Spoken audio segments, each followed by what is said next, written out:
पुण्यात्माओं, जब हम इस आध्यात्मिक ज्ञान से परिचित हो जाएंगे फिर हमारी 90% बकवाद हट जाएंगी।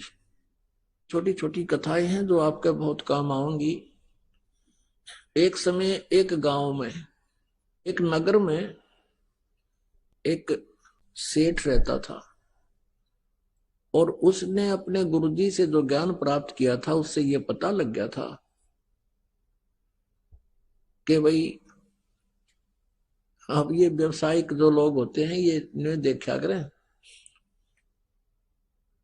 कि अभी कहाँ मुझे लाभ होगा, इन मोक्ष से कोई लेना देना नहीं होता। तो उसने ये पता पूछ लिया अपने गुरुजी से जब सत्संग कर रहे थे, फिर बाद में पूछा कि गुरुजी यूं कहते हैं कि जैसे इस जन्म में किसी ने किसी से पैसा ले लिया और वो नहीं दे सका तो अगले जन्म में वो 1000 गुना करके वापस देना पड़ेगा। हाँ बेटा ऐसा ही होता है। तो उस लाला जी ने क्या कराया,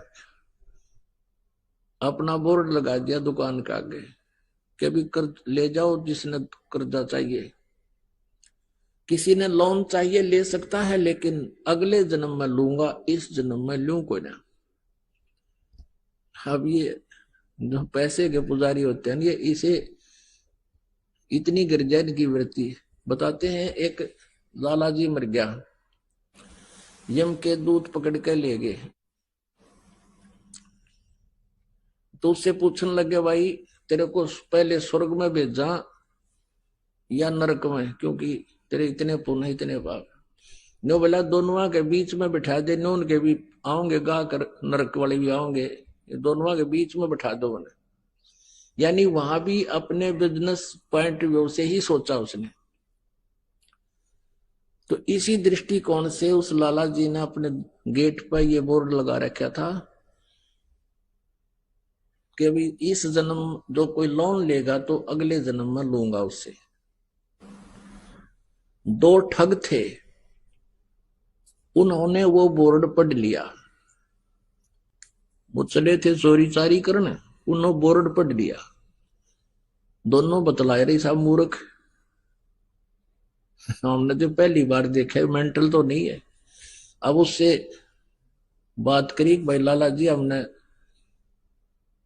200 रुपये कर्ज दे दे। बोला ले ले भाई। वो पक्का करे थे, वो कहने लगे भाई देखा हम तो जल्दी देवांगे, व्यवहार के पक्के आदमी है। वो कहने लगा ना भाई मैं तो अगले जन्म में लूंगा। अब उन्होंने फिर पक्का करे करना भाई हम तो 6 महीने के भीतर तेरे वापस दे देंगे ब्याज रुपया। वो बोला ये ब्याज लूंगा और अगले जन्म में लूंगा, ना तो जाओ तुम। तो उन्होंने सोचा अच्छा भाई ले अगले जन्म में ले, उन तो ठगना था ही वो। उन दोनों ने अपने 200 रुपये या जैसा भी 100 या 500 लिए और दरे गठड़ी में चल पड़े। आगे वो चलते जा रहे थे, एक गांव के बाहर एक तेली का घर था। पहले तेली होते थे, कोल्लू चला करते थे बैल से और उसमें सरसों पीड़ा करते थे और तेल बनाते थे। उस तेली के आंगन में कोल्लू लग रहा था, एक बैल तो चल रहा था, कोल्लू चला रहा था, एक वहां खड़ा था पेड़ से बांध रखा था। तेली किसी कामवश गांव में गया हुआ था, वो दोनों वहां रुक गए, जलपान कर ले, पानी पी लेते हैं। उन्होंने पानी पिया तो दोनों बैल बतलावे थे, आपस में बातें कर रहे थे। अब जो बैल चल रहा था उसमें कोल्लू में उसने पूछा जो बैल खड़ा था कि भी तेरा कितना लेन देन इस तेली के साथ बचा है। अब वो खड़ा बैल कह रहा है कि अभी कल जो है ना एक व्यक्ति आएगा और मुझे इससे मोल ले जाएगा 200 या 400 रुपए में। वो उस तेली का वो इतने पैसे मांगता है और वो जो मुझे लेने आएगा वो मेरे 1200 रुपए मांगता है।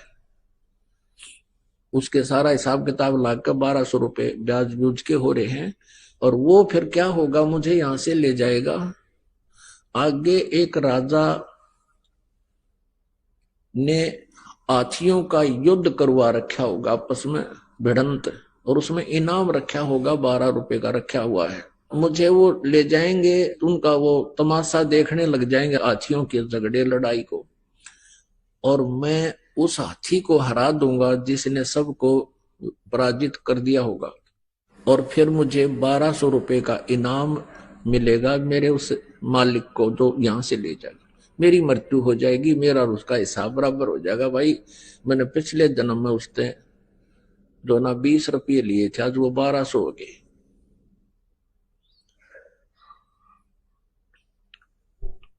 तो उसने फिर पूछा कि भाई कोल्लू को चला रहा था, उससे पूछा कि तेरा क्या हिसाब किताब है तेली का और तेरा? उसने कहा भी मेरा और इसका हिसाब पूरा होने वाला है, और मैं एक घंटे 2 घंटे में मर जाऊंगा। इतने में वो तेली आ गया और उनका कलेजा हिल गया। अकड़े तेरा गजब हो, ये बैल बोल रहे, और बैल बोल रहे हैं तो बस साची ये पाओगी, ये तो अनहोनी है, भगवान ने बुला रहा है इन्हें। तो उनने सोचा भी आज रुकना पड़ेगा यहाँ, और कल देखेंगे यू मरेगा किस टाइम यू बैल, और वो किस टाइम ग्राहक आएगा। तेली आ गया, उनसे पूछा भाई कौन हो, कहां से आई हो? उन्होंने बता दिया ऐसे हम जा रहे थे रास्ते में, पानी पीने लग गए। और वो तेली बोला भी कोई बात ना, अब देर होगी है, शाम रुक जाओ, सुबह जाइए का। अच्छा भाई, वो तो रुकना ही चाह थे। 2 घंटे के बाद वो बैल जो चल रहा था उसकी मृत्यु होगी, जो कोल्लू चला रहा था। अब उन दोनों का दिल धड़क धड़क करने लगा रहे, या तो सच्ची हुई भाई। उधर से अगले दिन सुबह एक व्यक्ति आया और उस तेली से कहने लगा भाई कोई बैल बता मुझे, या तेरे पास होता है बैल दे। अब तेली का ये डर हो गया कि चलता चलता बैल मर गया, कोई बीमारी आ गई पशुओं में, और इसने बेच दे जल्दी तो दूसरे को भी और लाऊंगा कोई। उसने उसके 500 400 100 200 जिसे रुपये मांगे और उसने दे दिए। वो दोनों जने अपनी पोटली कड़क के बांध गए, उस बैल लेकर गया था उसके साथ साथ चल पड़े। ये और देखेंगे वहां पर ये बताए थे इन्होंने कि बैल हाथी को हराएगा। वहां क्या हुआ कि वो जाके खड़े हो गए, दंगल लगा हुआ था, हाथी आपस में कुश्ती कर रहे थे, एक हाथी सबको पराजित करता हुआ चल रहा था, और लास्ट में वो अकेला खड़ा हो गया कि और लाओ वे जिसका कोई हाथी हो, गुड़ाओ इसके साथ, ये केसरी हो गया। वो जाकर खड़े होकर तमाशा देखने लग गया। बैल पकड़ रखा था रस्सा हाथ में, वो बैल हाथ से रस्सा छुटा कर हाथी की तरफ भाग लिया। लंबे लंबे सींग थे पहने पहने। हाथी ने उसका सूंड मारा, वो सूंड लग गया, सींग फंस गया सूंड में, और हाथी मारा किल की चंगाड़ बाज गया। हाथी का सूंड में दर्द बहुत होया कर, हाथी किलकी मारा रो और लीद कर, उसने सोची मेरा नहीं किया गया सिंगाड़ा, हाथी भाग गया। तो वो विजयी हो गया बैल, 1200 रुपये राजा ने इनाम दे दिया। वो 1200 रुपये उनके पास आए, उस बैल वाले के पास, उसी समय बैल की मृत्यु होगी।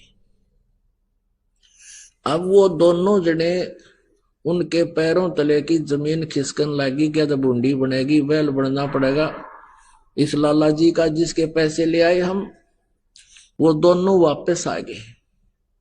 अगले दिन 9 के 9 दोनों ने पैसे रख दिए, सेठ जी अपने पैसे पकड़े, ये मारा पर नहीं उठते ही पे। लाला जी ने ठाकर बाहर गली में फेंक दिए, हमारे मेरे लेखे कितने ले जाओ, हम ना मैं ना लू, अगले दिन में लूंगा। और वो ठाठा उल्टे धरे उसके हाथ जोड़े, लाला जी माफ कर दे, अगले जा मैं ना लू कती भी। वो बाहर फेंक गए। उन्हें सोची बड़ा साका होया भाई। अब वो उठा कर उसने वैसे तो गेरे क्यों कर, क्योंकि देना पड़े, वो तो बहुत सुरक्षित रखने पड़े उनको, कदे को छीन भी ना ले जा, थारे बचाव रखे। तो उसने सोचा भाई साधु संतों के पास इसका कोई समाधान होता है। एक संत कहीं बैठा था, वहां पहुंच गए और कहने लगे महाराज जी हम एक कसूते संकट में फंस गए, कुछ समाधान बताओ। सारी कहानी बता दी। अब वो संत बोला, भाई एक काम करो, इसका कोई धर्म पुण्य में ला दो उस लाला जी के नाम पे। तुम यूं करो, एक धर्मशाला बनवा दो मेन रास्ते पे, और एक कुआं बनवा दो, उस पर लिखवा दो लाला जी उस सेठ का नाम के उसके नाम की धर्मशाला। और तुम यूं करियो, उसमें किसी को रुकने मत देना, और ना उस कुएं में तो पानी किसी को पीने देना। बोला जी फिर क्या होगा? फिर तुम मैं बताओगे क्या होगा, और जो मैं कहूं इतना कर दो। अब वो ने सोचा भी महात्मा ने जो कहा है तो बात, फिर ये जाना आगे क्या होगा। उन्होंने एक मेन रास्ते पर जो स्टेशन से उतरकर गांव को आता था, स्टेशन से उतर करके जो यात्री आते थे उस नगर के, स्टेशन 2-3 किलोमीटर की दूरी पर था नगर से, उसके बीच में बनवा दिया। उसके मतलब 2-2.5 किलोमीटर था तो 1.25 किलोमीटर दूरी पर बना दिया, और वो कुआं बना दिया, एक धर्मशाला बना दी, लिख दिया लाला जी का नाम जिस पर उन्होंने लोन लिया था, उधार ली थी। अब वहां यात्री आवे और पानी पीने या थोड़ी देर विश्राम करने के लिए धर्मशाला की तरफ जाऊं, वो दोनों लकड़े लठ लेकर, खबरदार दे यहाँ आगे होता है, चलो यहां से। तो वो कहने लगे, भाई क्यों तुमने धर्मशाला बनवा रखी, कुआं बनवा रखा, तो रुकने क्यों नहीं देते, जल क्यों नहीं पीने देते? हकील लाला जी ने पूछ लो भाई, इसने मना कर रखा है कि यहाँ हम दोनों नौकर छोड़ रखे हैं, और कह रखा है ना इसमें किसी को रुकने देना, ना इसमें पानी पीने देना किसी को। इमाम आदमी ने बोले, बड़ा मूर्ख आदमी, इतना पैसा ला दिया और फिर किसी को यहाँ टिकने भी नहीं देते। आयो यो कैसा लाला जी हुआ, सब गाली देते जाओ। एक दिन उसका समधी आ गया, उसके लड़की ब्याह रखी थी, वो समधी भी आया, उसने देखा पढ़ा अको हो तो अपने ही रिश्तेदार का बनवाया हुआ है, और अच्छी मरोड़ सी में पहुंचा, चला उधर को, वो दोनों लकड़े लठ ले गए, खबरदार जो इधर आया है। वो कहने लगा, क्या बात भाई, मैं इसका रिश्तेदार हूं। ने बोला, बाहर चल, तू किससे का रिश्तेदार हो? इसने ये कह रखा इस सेठ ने कि इस धर्मशाला में कोई रुक नहीं जा, और इस कुएं से कोई पानी नहीं पी ले, हमारी ड्यूटी ला रखी। वो कहने लगा, रही बड़ा नालायक आदमी, मैं तो इसको बहुत अच्छा आदमी समझू था रिश्तेदार को, ये तो जमा दुष्ट इंसान है, हैं? बता, प्याऊ बनवा रखी, कुआं बनवा रखा, धर्मशाला बनवा रखी, तो किसी को रुकने नहीं दे रहा। वो आया फिर अपने रिश्तेदार के घर आना ही था उसने, तो उसने उससे कहा, रे तू बड़ा नकम्मा आदमी, क्यों तो इतना पैसा लगावा था, तने वहां कितने पैसे लगा रखे, धर्मशाला बनवा रखी, कुआं बनवा रखा, और वो 2 मस्टंडे छोड़ रखे, तन ना पानी पीने देते किसी ने, और ना वहां रुकने देते, फिर क्यों इतना पैसा बर्बाद किया, तेरी बुद्धि खराब होगी क्या? अब वो ने सोचा, भाई कौन सा, कहाँ धर्मशाला है, कौन सा कुआं है। वो काफी देर सोचता रहा, क्या बात है, क्या कह रही हो आप? कह के मैं झूठ रहा हूं, तेरा नाम लिख रखा और तेरे नाम से धर्मशाला बनवा रखी, कुछ लाला जी ने धर्मशाला बनवा रखी है, उसी ने ये कुआं बनवा रखा है, और वहां 2 खड़े हैं, वो लठली है, इन्हों किससे न्याण दे, लाला जी ने कह रखी है। उसने सोची, देखूं तो कहा, वो उस दोनों जने आए, देखे तो वो खड़े सामने लठले, वो जान गया कि ये तो भाई मेरी बेइज्जती करवा दी ने। तो कहने लगे, भाई तुम क्यों कर पीछा छोड़ो मेरा। वो सेठ बोला, न बोला, मारी वो कलम तार दे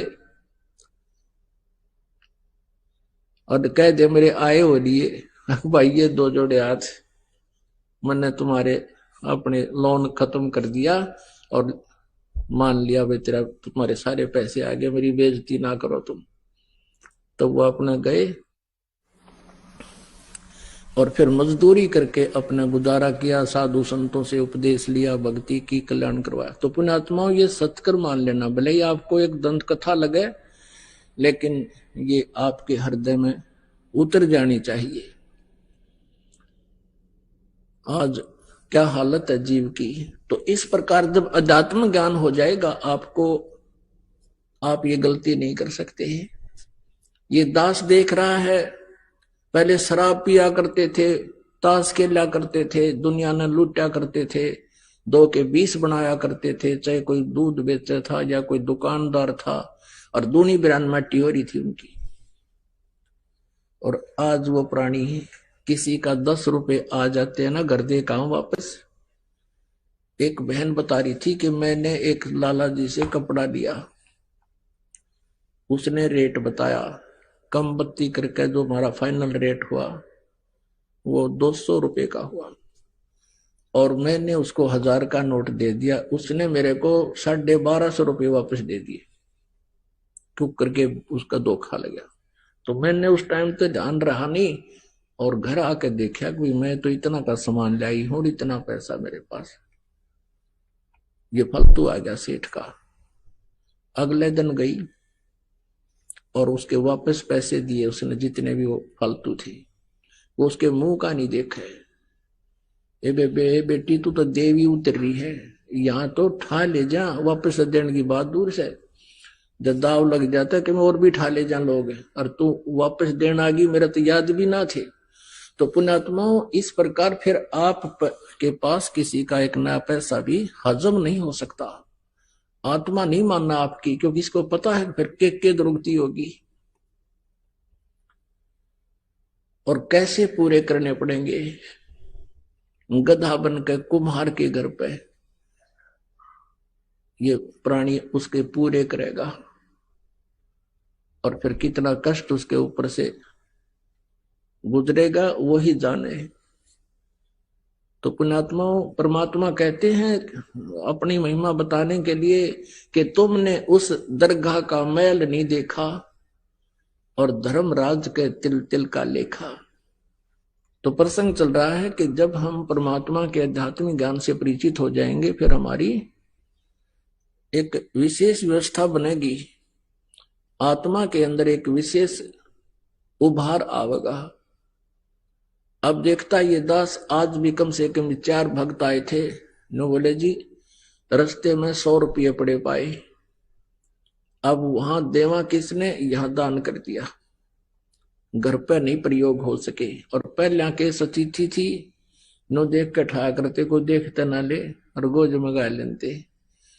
तो ये वृत्ति हमारी बदलती जा रही है। कोई कहता 500 रुपये, कहता जी ऐसे 5000 रुपये पड़े मिले मुझे।